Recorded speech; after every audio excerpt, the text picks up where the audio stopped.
Hey everybody, my name is Chris Enriquez. I am from Revolver Magazine at Revolver Mag. You can follow me at Chris Enriquez Drums. I'm the drummer for the band Spotlights at Spotlights Music. And this is my show, Age of Quarantine, that I started a couple months ago. Thanks to the St. Vitus folks for letting me do this. I'm going to jump right into this. I grew up listening to a band called Sunny Day Real Estate. They had a huge impact on me. And I eventually started playing in a band called On the Might of Princes.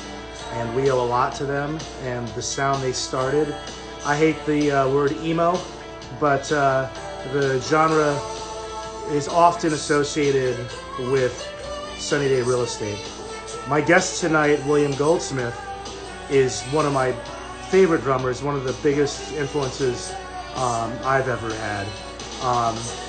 He played in Sunny Day Real Estate, he played in the Foo Fighters, he played in the Fire Theft, and he's in a band now called Assertion. You can check out Assertion on Bandcamp, and obviously you can check out Sunny Day Real Estate and Fire Theft and the few things he had done with the Foo Fighters online. But he's a powerful drummer, he's an amazing drummer, and I can't wait to talk with him. Looks like he's ready and we're going to get him on the screen. I can't wait. You guys have any questions? Ask away with the question box. Questions. Comments are going to be tough. I'll do my best, but we're going to try to stick to the question box. I appreciate you guys spending your, what night is it today? Tuesday with me. William. Hey. How are you? Good. How you doing? I'm doing Here, great. Can you hear me okay? Yeah, I can hear you great. Can you hear me? Yeah. I had it running through this thing, and then it disconnected from that. Now it's just on the phone. I could try to fix it, but... Oh, this is perfect. This is perfect. Okay, cool. Well, right. we're live. Hi. We're live. Cool. I recognize your studio from the posts that you... Yeah. That's this great. Is the place. It's above our garage, so it's sort of disconnected from the house. So we've only gotten a couple... Well... We've only gotten one complaint, really, just from our neighbor. She put a letter in our mailbox asking us to please stop playing loud music. She said if it was country music, that would be okay. But what are you gonna do? You know. What are you gonna do? I mean, so how have you been managing to get through this whole crazy time? Well, it's been interesting.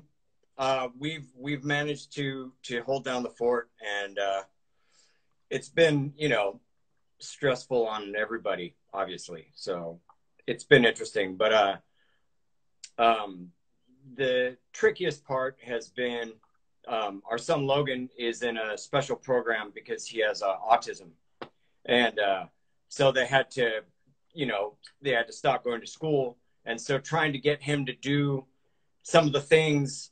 Because, he's on his best behavior at school, but when he's at home, he's more apt to say, to hell with you, when you try to get him to do certain things. So that's been a bit of a challenge. But other than that, we've been okay. Yeah. We've been fine. Just working on the record pretty much is what we've been doing. So that's awesome. I want to talk about Assertion and what you guys have out right now, which I mentioned. You have a couple tracks on Bandcamp, but this would be one of those times where, a lot of people say, don't tell me your life story, but we actually want to know your life story today. So all right. Well, I'll do what I can, we'll, in the time allowed, Yes. We'll try to sum up your life in an hour. Sticking to, mostly the musical and positive stuff, since we could all use some positivity right now. And I will tell everybody watching, if you have questions, like I mentioned, just try to use the question mark box, because it gets really hard for me to read all the comments when we're doing these things. So I'll try to get to your questions at some point during this interview.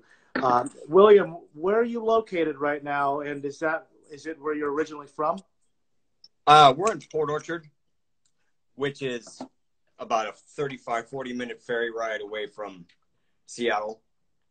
So it's in Kitsap County. But I originally grew up in Kirkland, about 11 minutes outside of Seattle. So, okay, so it's all relative, yeah. Yeah.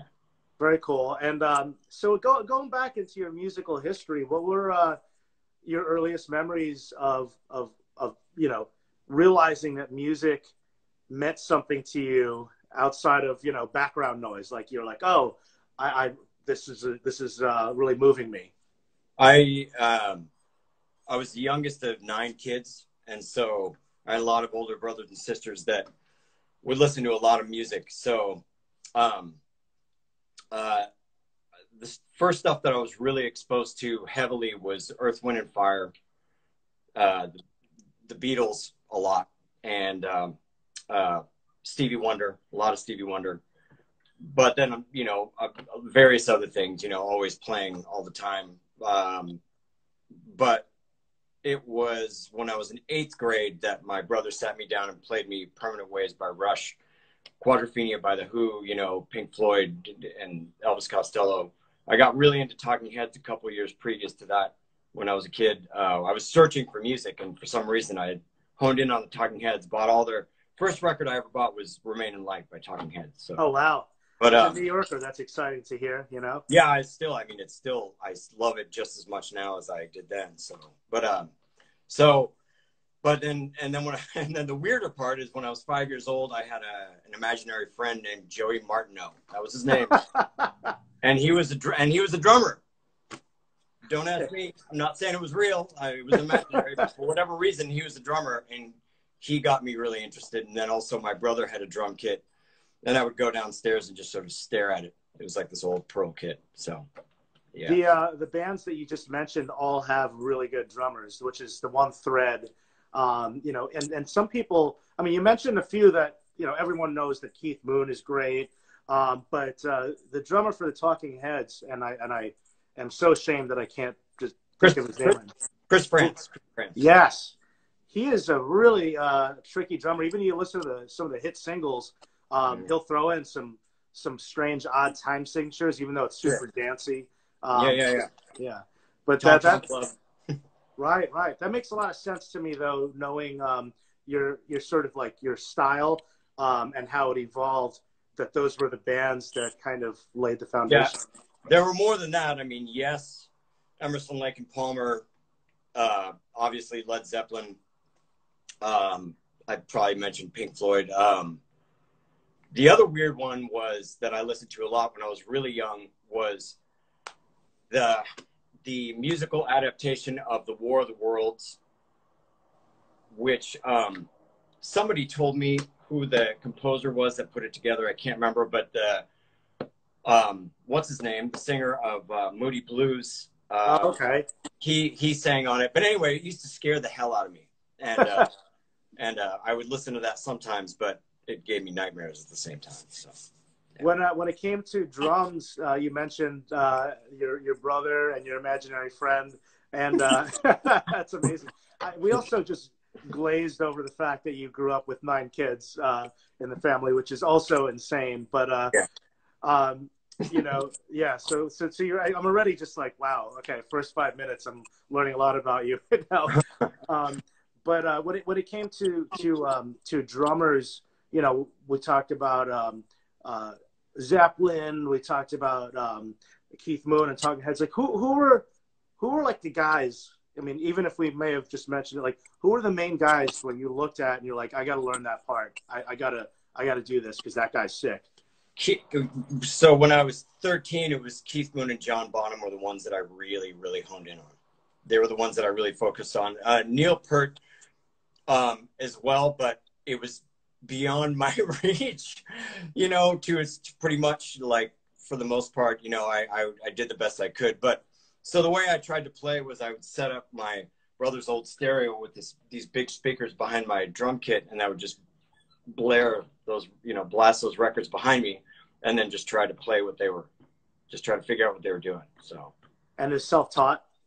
Pretty much I wish I wasn't, because more proper technique or my approach probably would have saved me some problems as far as some damage I did to my body over the years that I had to figure out a way to navigate through. But what are you going to do? You know, I was an ADHD nightmare kid, and I just wanted to play. The guy gave me the book with the notes and everything, with the Carmine Apiece, like Ruben's book and everything. And I was just like, oh man, I was That's like, so funny.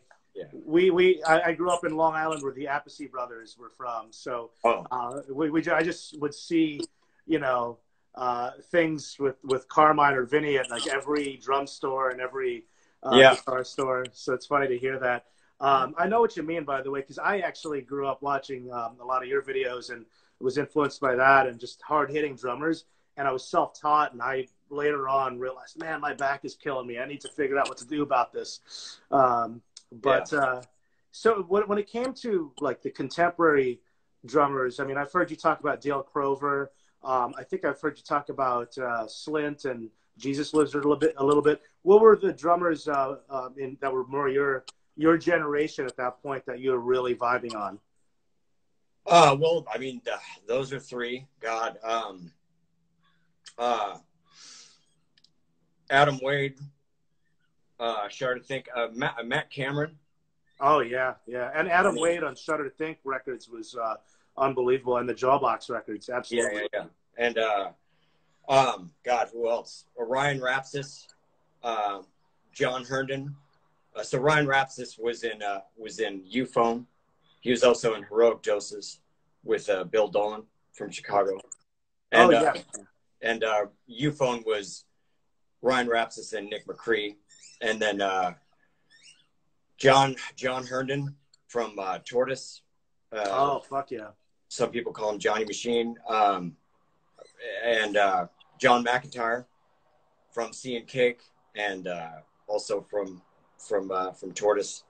God, who else? Doug Sharon, Judah 44. Oh, Judah 44. I saw them right before they broke up. That guy was unbelievable. Yeah. And was Mark Trombino at all somebody that you were into? Yeah. There's a lot. Yeah, there's another one. Brendan Canty was also a big influence. Which I can't remember if it was John or Bob, from No Means No, drummer of No Means No. Yeah, Bob. I can't remember which one of the Wright brothers it is, but it's you got me. But yeah, they were a great one. So how was it that you were to discover underground music? I know you kind of came up in punk and hardcore. Like, maybe talk a little bit about how that came into your life. Well, I met Jeremy Enoch when he was 14 years old. I was 16, and we jammed together the first time we met, and it was really cool.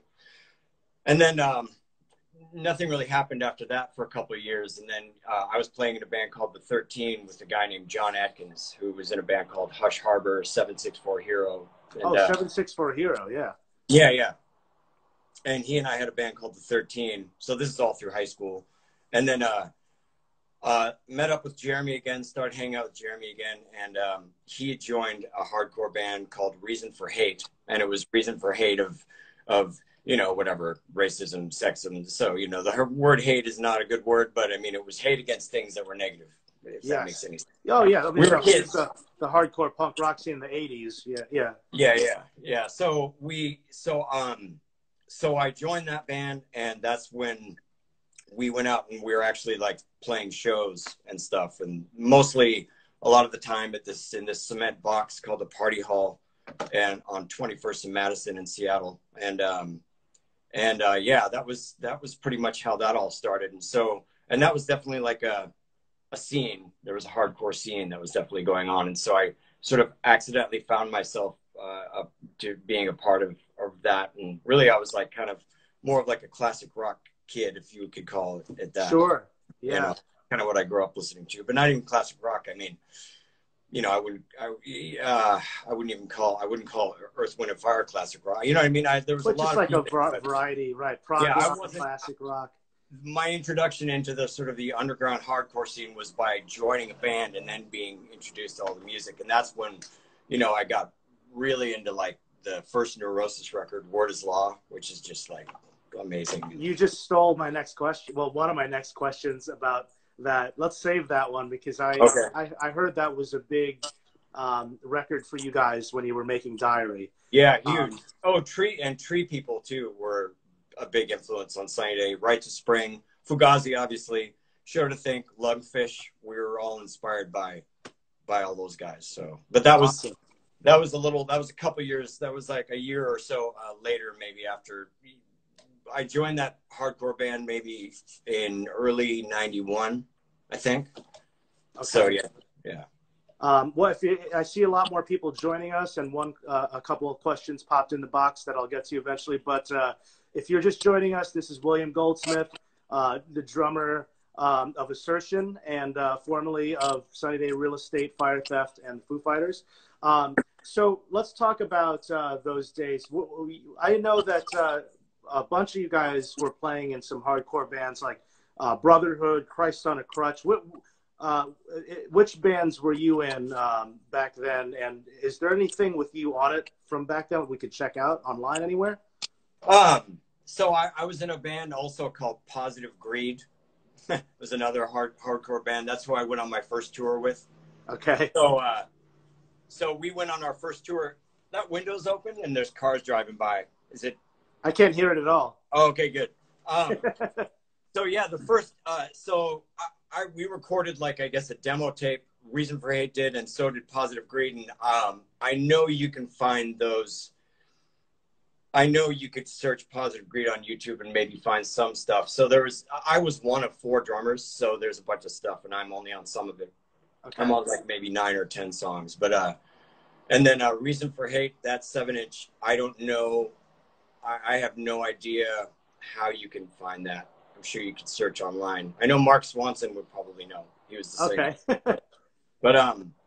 But yeah, and so yeah, Nate was in Christ on a Crutch, and Dan was in Resolution, and they kind of started coming over to the house I was living at, and started asking me to go on a walk, and then asked me to play in the band. And at that time, I was in 3 bands, so I was in Reason for Hate, Positive Greed, and then I was in a band called the Igloo Sect with Cassandra Millspaw and a guy named Kevin Bird from a band called Anti-Schism. Remember Anti-Schism? I don't know if you ever heard that. I don't think so, no. I was, I did my research for stuff in the 80s, but I was more like in the 90s was when I kind of came up and all that stuff. Yeah.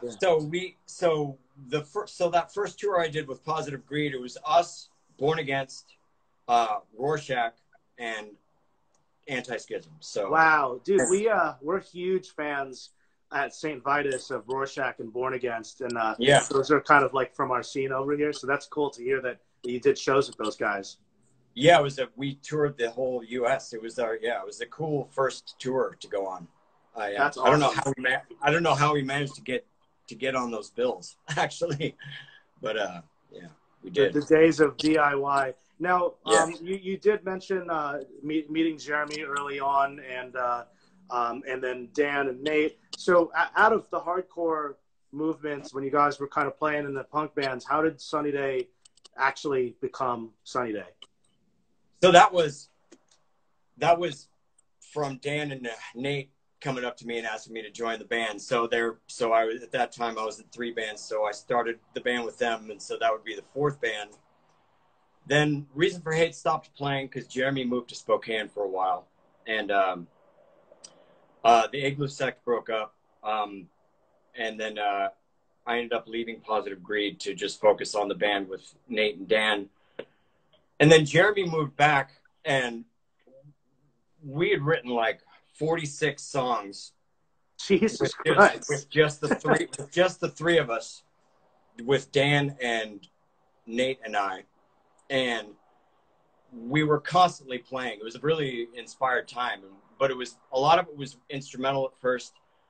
We were like, how are we going to find a singer? Then we couldn't find a singer. So then Dan just basically was singing and sort of screaming. We were like, well, that's what we've done all the time anyway. So instead of just trying to find a singer, we'll just, Dan will just scream. So did that for a while. Then Jeremy he moved back to Seattle, and we started hanging out with him. And I started telling Dan and Nate that Jeremy actually has this thing where he secretly writes these really amazing songs by himself in his room with a 4-track, and they're like his little secret. And what's cool is some of those songs that he wrote when he was a kid, those songs like exist today, like are on records and stuff. But I mean, That's wild. So, so Jeremy started hanging out with us, and I kind of started pushing the idea of maybe having Jeremy sing, and Dan was just like, no, things are fine the way they are. But then Dan heard Jeremy's music and was totally blown away. So then we started doing some shows where Jeremy would open up for us. So we played like a New Year's Eve party. There weren't any shows that we could play at that time because there was this teen dance ordinance that made all ages shows illegal at the time. Oh, wow. So we would do things like we would go to Spokane and play a show at this bar there. And one time Jeremy went with us and he opened up playing an acoustic set, and then we played, and then Lungfish headlined. Oh, and, yeah, fantastic. That was the first time I saw Lungfish, and I was like, that was crazy. So then Nate went to Europe with Christ on a Crutch, and that's when we had the idea to start a new side project called Thief Steal Me a Peach, with Jeremy singing and playing guitar, Dan playing bass, and me playing drums. And we wrote like, I think 6 songs like that. And then when Nate got back, we basically played him those songs, and Nate was like, well, this is better than the other songs that, we did. And we were already called Sunny Day Real Estate at that time, being Nate and Dan and I. It's all very confusing. But so what we did is we dropped the 46 songs that we had, started over with the 6 songs that we had written with Jeremy. Dan moved from bass back to guitar. Nate took over the bass, and Jeremy sang and played guitar. So that's how it started. And then we just went from there and wrote. Thank God for that. Yeah, I know. Yeah, you gave us decades of music that's still relevant today that we all still listen to. So yeah, I feel like there should be more, but what are you going to do? Yes, and we'll get into that. I'm going to go back and forth a little bit, and I certainly want to get to what you're doing now. While we're on the tip of the early days, though, because I like to kind of go in order, did you feel like, when you hear that you're like the godfathers of emo, which I know is totally bizarre and strange, and I know it started with like Rites of Spring, like, what is it? Do you ever hear bands today where you're like, oh wow, I did that like 30 years ago, or you know what I mean? I mean, I don't know. I'm a little bit out of the loop. I haven't stumbled across any bands that. No, I've never thought that or felt like that. No, not really. As far as like, do you get a lot of, do bands reach out to you or musicians often and tell you what a big impact Sunny Day had on their sound? I would imagine so.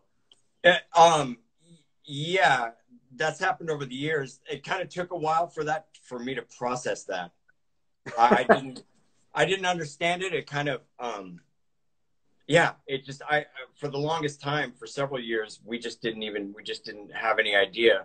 And it was weird because then when we first caught wind that we were being sort of credited for partially pioneering the emo thing. Right. We were like, wait a minute, what? Because in the punk rock scene that we were from, calling someone emo was like an insult.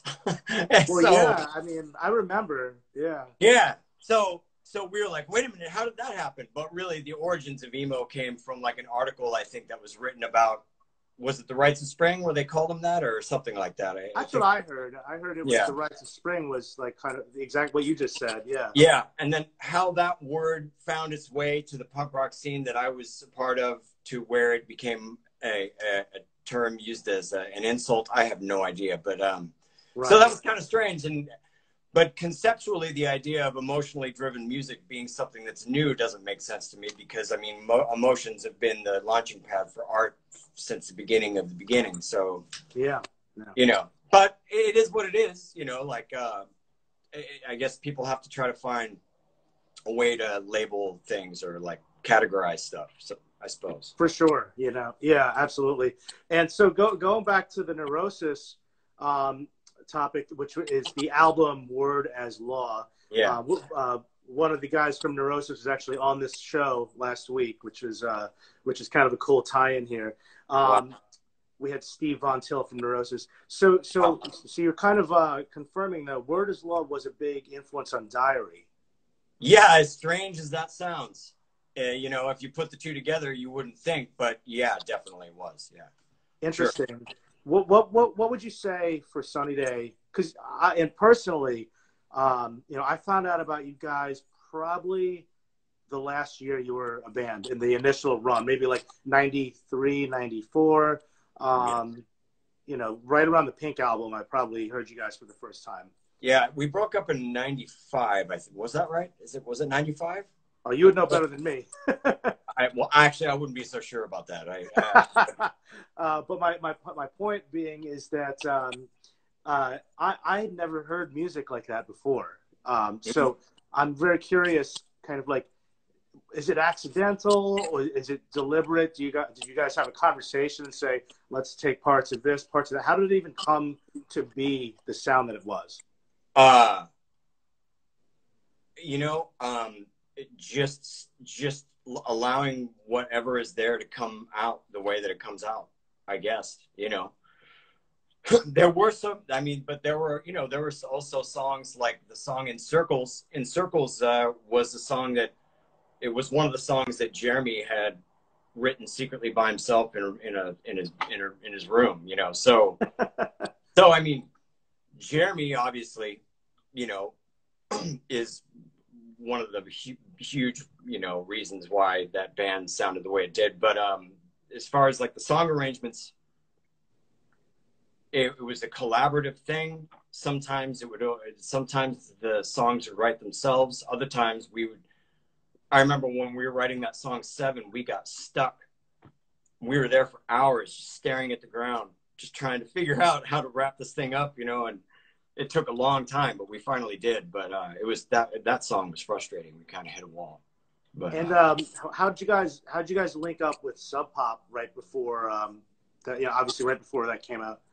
So since we were a part of a punk rock scene that was completely separate from the Seattle scene that was pretty explosive at the time, right, we couldn't really we couldn't get shows in any of the bars, like say the Crocodile or the Off Ramp. You had to kind of already sort of like know somebody or whatever that was involved with that thing. And so, you know, and that was such a crazy time for music in that whatever Seattle scene then, that trying to get a show there, like Nate would call them and they would just hang up on him. So it was a band called Engine Kid that was supposed to play a show at the Crocodile Cafe with a band called Skirt.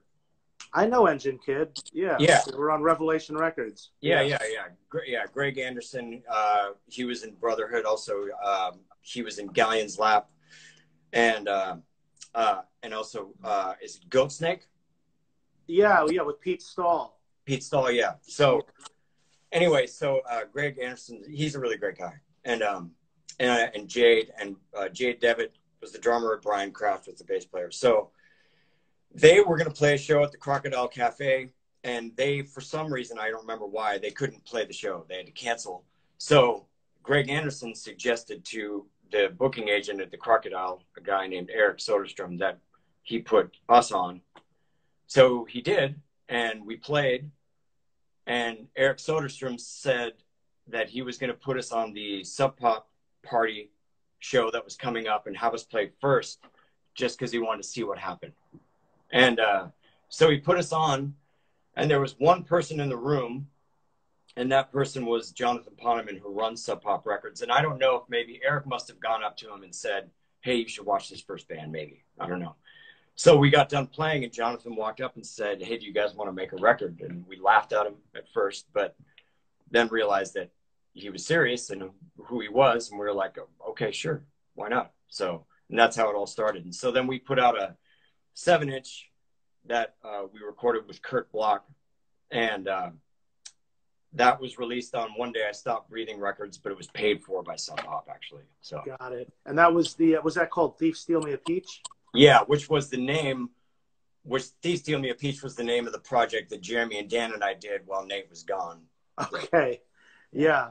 I had it's all very confusing. Somehow got some cassette tapes of you guys back, you know, kind of like bootleg cassette tapes of you guys without, with Dan on lead vocals, and then the stuff without Nate. So I tried to get my hands on everything. I'm going to take a couple questions right now from some people that I have in front of me. Let's see. Is the fire theft? I'm sorry? Sorry. Osicki is right there. Sorry, Steven Osicki. I just like to filter through the questions to make sure I get good ones that people are asking me. There was supposed to be a fire theft DVD/documentary that was never released. Is there anything that will appear online at any point? So, the reason why that didn't happen is because Maury Duchamp, who was making that documentary, was found dead in his car from a brain aneurysm. He died of a brain aneurysm, and all the footage that he shot, everything that he had done, I have no idea who has it or what's become of it. I have no way of accessing or finding. I don't know where to begin, where to find that footage. So it exists somewhere, I think, but if anybody out there knows, you know, Maury Duchamp, who was an incredible person, and it was really, really devastating when he passed away. It was just like, yeah, man, that really, unbelievable. Yeah, I know, it was. I'm gonna take. Let me give you some positive comments from the people watching that I'm seeing flash in front of me. Not so many questions, just more comments. But at Deg136, I caught your drumsticks in Pittsburgh. So there you go. Sean McGulrick 2000, William, tell me your secrets of your kick drum sound. Okay. So, all right. So, no hole in the front head. No, I don't have anything inside the drum at all. And, hold on. So, I thought you were gonna hit it for a little bit. Oh no! And then the bass drum pedal is really, really, really heavy weight. So I've got a weight on here, and it's got a really heavy throw to it. Oh wow! And so when I don't plan it. I bounce it every single time, and so you have to. Yeah, and then I use a classic clear Aquarian head on the beater side, and it's tricky to sort of. It took me about just 2 to 3 years to actually be able to like get my body to be able to do that, but it's very tricky. So very impactful for the sound for sure. Yeah. Let's get a couple questions from people here. This is from my bandmates in Spotlights. This is from Sarah. What are some of your favorite newer bands? Oh man. Newer bands. I'm so out. Helmsley. Oh, they're fantastic. I love those guys and girls. We had them on the show actually. Yeah. Big Business. But I mean, they're not really, they've been around for a while. So, God, who else? I'm drawing a blank though, but those are two that I can think of right now. But that's, but also I've just been, you know, it's weird. I spent 9 years not playing, and I spent 9 years also like I didn't even want to hear. I couldn't even listen to music. Right. So. Yeah, I kind of had musical PTSD a little bit, but those are good ones. Those are some good. Helmsley, Hazoji, the drummer, is fantastic. Yeah. So got a question from Awking72. Are you still friends with any of the Sunny Day Real Estate guys? Jeremy and I, Jeremy and I talked on the phone 2 days ago. Yeah, Wow. Jeremy and I are still really, really, really close. Always will be. So, I haven't talked to Dan in probably about a year, and it's been several years since I've talked to Nate. So, Okay. I got a question from Ryan Mann. He said, it seems to be seems like your drumming style and sound changed between LP2 and how it feels, more of a tribal sound, bigger, fuller drum sound compared to Diary and LP2. What was the influence of your drumming and tones back then when you had progressed? I think that I suppose my the influence that Mac McNeely and like Dale Kroger had a bigger influence on me at that time, but I wouldn't even compare my playing to them at that point. So, more than anything, I think it was just how I was kind of just changing. As I changed as a person, my drumming changed, I guess. So, you know. Natural progression with any musician as you get older too. Yeah, yeah. So let's talk about the. I guess I should breeze through because we're already at like 8:36. I could go on and on about every album, the Pink album, but maybe we should move on. Not going to spend too much time on the Foo Fighters stuff, but are there any tracks that you played on recording with them that we may not know about that hopefully we can hear at some point? What, with the Foo Fighters? Yeah, because I know you did some stuff with them that was released, like some cover songs and a couple things. Yeah, well, there's the Gary Newman cover of Down in the Park. That's me. And then on the 10th anniversary edition, I guess there's the song that's called The Color and the Shape, and that's me. And then oh, okay. yeah, but and then there was I think there was a song, I can't remember which song, where I think there was half me, half Dave, half me, half Dave, but they if you go on Wikipedia, there'll be a list of songs, and it'll be like drums William Goldsmith uncredited, drums William Goldsmith uncredited. So yeah, there's stuff I'm on, but I'm not credited for it. But you can find the track list of the songs that I'm on Wikipedia, I think. So very cool. I loved watching you live. I saw you live with the band several times on the first tour, and it was it was unbelievable because that was the first time I saw you play. I never got to see Sunny Day when the band was around. Was that with Mike Watt? No, so that was, I guess, your first tour. I saw you headlining, but it was still like kind of like 2,000 cap venues. I saw you at the Academy in New York. Which is not around anymore, but I really couldn't remember who was opening, but it was that first album tour. When I watched you play, it was so powerful and had a huge impact on me. So, I just wanted to bring that up. And, before we step off the Sunny Day stuff, I had a question from Conrad Mata. He wanted to know if there was any connection between the Rising Tide. You guys used the producer Lou Giordano, who did a lot of early SSD Control records. Did you guys go to him because of his history making hardcore records, or is there not a connection there? It was just I think it was maybe Pete Jaberga, maybe, I don't know who, the guys at Time Bomb Records, they had suggested working with him, I think, if memory serves. And I was already familiar with his work from the stuff. I mean, he was Husker Du's sound man. Oh, wow. Okay. And he was he did also the Sugar Copper Blue record and the first two Bob Mould solo records, the Workbook and Black Sheets of Rain, which I was familiar with. So we definitely wanted to, and he's a really nice guy, so really cool to work with him. Yeah, I got a couple more drum questions here from myself and from some other people. Two Bales wants to know, are you still using your Keplinger snare? No, because when we went down to California to track the Sunny Day Real Estate record that was never released in 2010 or whatever it was. Yeah.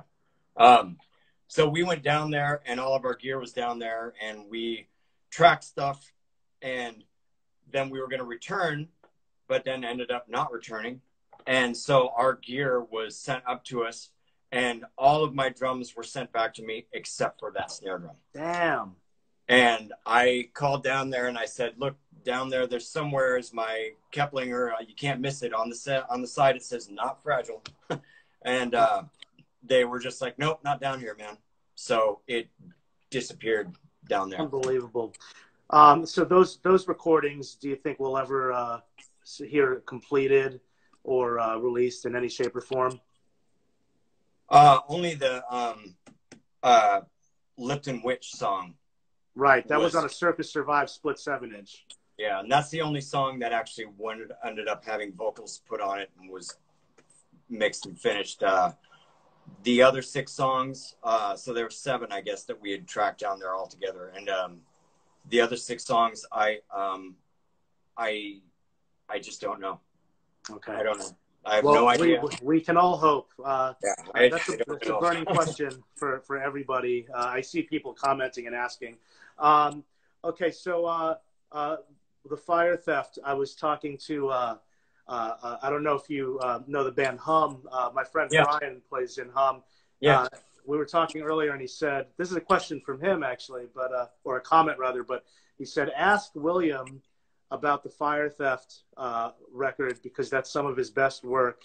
And we were talking about your gigantic 26-inch cymbals. Do you think the Fire Theft will ever reform? And are there any unreleased songs that you know that we don't know about? Unreleased songs, there was just one, and I think I actually kind of threw it out there. I think I posted it on Facebook at one point, but honestly, I wish I knew. I don't know. My thought is no, regarding as far as Sunny Day or the Fire Theft stuff. But then again, I just don't know what's going to happen in the future. There's no way of knowing. So, I can only speak for myself. I would totally come out and watch you and Jeremy play those songs from all of your bands together, even with a bunch of with other people. You know what I mean? Yeah. I did have like a fan. I sort of like I was sort of thinking about it one day, and I was like, it'd be really cool to do a tour, and have Jeremy and I do it, and then if Dan wants to, I don't, whatever, and then get some other players that want to get involved and do a really, really long show that was a combination of stuff from Jeremy's solo records, if you wanted Fire Theft material and a bunch of Sunny Day material all into one show. That was just an idea I had. I'm not saying it's going to happen, but I think it would be a cool thing to do. So I couldn't agree more. I mean, you see a lot of that thing happen with musicians whose bands broke up and then they come out with maybe one or two of the people and play their catalog, Brad Wood just said, I'll do sound. Oh, he was the guy that produced you guys. There you go. Yeah. Brad produced the first 2 Sunny Day records, and he produced the Fire Theft record. Yeah. Oh man, so he could do sound and make it sound exactly like that. Yeah. So let's talk about Assertion, and then we'll kind of jump around a little bit because I really want to plug what you're doing right now. Talk about your new band, how it came together, and then maybe let everyone know where they can hear music. Sure.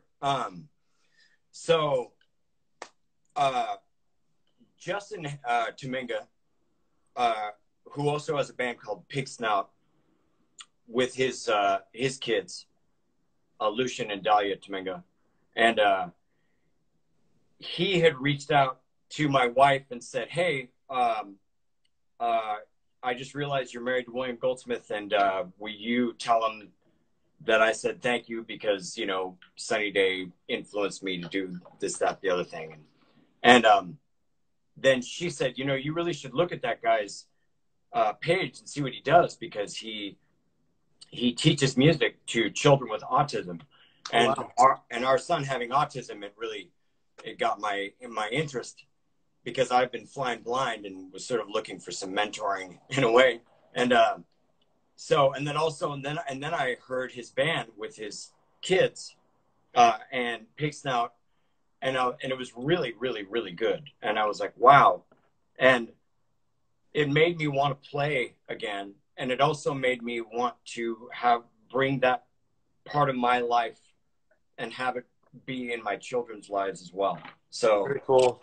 So it made me want to stop the 9-year self-imposed exile from music that I'd been dwelling in. So then I contacted him, and actually I was kind of going, hey man, you guys should let me like sit in with Pig Snout, like 2-drummer style and stuff. But then Dahlia said no, because she said it was a family band. But then as she got to know me, she was more open to the idea. But in the meantime, Justin and I started playing just the two of us, and he would come out here, and slowly he would come over here and kind of like try to wake me up from my hiatus. Sure. And yeah, and then we just started writing, and then songs started writing themselves. And as it turns out, we're making this record, and there's songs on this record that make me go, wow. I whether or not people agree with me, for me personally, the music that I'm involved with here is a whole nother level of something that I feel is extremely unique and important, at least I think, for Absolutely. me. So yeah. Well, I love what I've heard, and you know what I get from the videos and social posts that you have put out there is like, as a musician, you get the sense that you guys are really just having fun. You guys, you know, it kind of brings you back for anybody that has been in and out of bands. Like, it's like, oh, they look like they're just having fun, bunch of dudes that are friends. You kind of get the energy from all that, and yeah, and that's got to be nice to kind of have. You know, after having taken such a long break. And believe me, man, I know a lot of huge William Goldsmith fans, so the world is better with you playing drums and us hearing it. So please keep it going. Absolutely. So on Bandcamp, I think is the best place for everyone to hear songs. Yeah, Assertion Band, I think is what it is at Bandcamp. And then our Facebook page is Assertion Band, and I think also same with the Instagram, it's Assertion Band. Yeah. Is everything that we're hearing self-recorded over there in your studio? Yeah, everything that we're doing it all here ourselves. So love that. Yeah, and it's so warm. Like, I don't know what you're using, but it's so raw. You guys, if you haven't checked out Assertion, go check out some of those songs on Bandcamp. It's got a real classic raw sound. You know, you mentioned the classic rock you grew up on. I can really hear those tones in the music. But it's what's cool is like I can't put my finger on it. I'm not like this sounds like that. It's just kind of what you guys are doing. Well, that's cool. So since we have a little more time, if we can kind of bounce around a little bit. I got a couple of comments here. Drink to Remember wanted to just say that the production on the Fire Theft record is absolutely flawless, which I couldn't agree more. Brad Wood. Was that Brad Wood? Brad Wood. Wow. Okay. And I guess you're saying hopefully maybe one day we'll see that again. But I just wanted to take a comment there from him. We always ask everybody this at the end of every episode. We've obviously been in pandemic. We've been stuck at home. If you had 5 records that you were stuck with this entire time that you've been at home, what would they be and why? Wait, so if I had friends? No, if you had 5 records during the quarantine that you were stuck with at home, what would they be and why? Oh, wow. Oh, boy. That's a really difficult question. 5? 5. Oh, man. Seems like a good number, you know? Yeah. God, man, that's really difficult. Hmm. Hey, while I can't, you're thinking about that, I'll I answer the can't question. choose. I can't choose. I can't boil it down to five. I can't. It's too many, huh? There's too many. Yeah, I couldn't just pick five. But I mean, if I had a gun to my head, I'd just say shoot me. No, I'm kidding. No, I'm joking. Okay, well, we'll skip that one. What can we hopefully expect from Assertion once the world gets back to normal? You guys looking to get out on the road, do some touring, get out to the East Coast? Yeah, we were supposed to be on tour right now. Oh, damn. Yeah.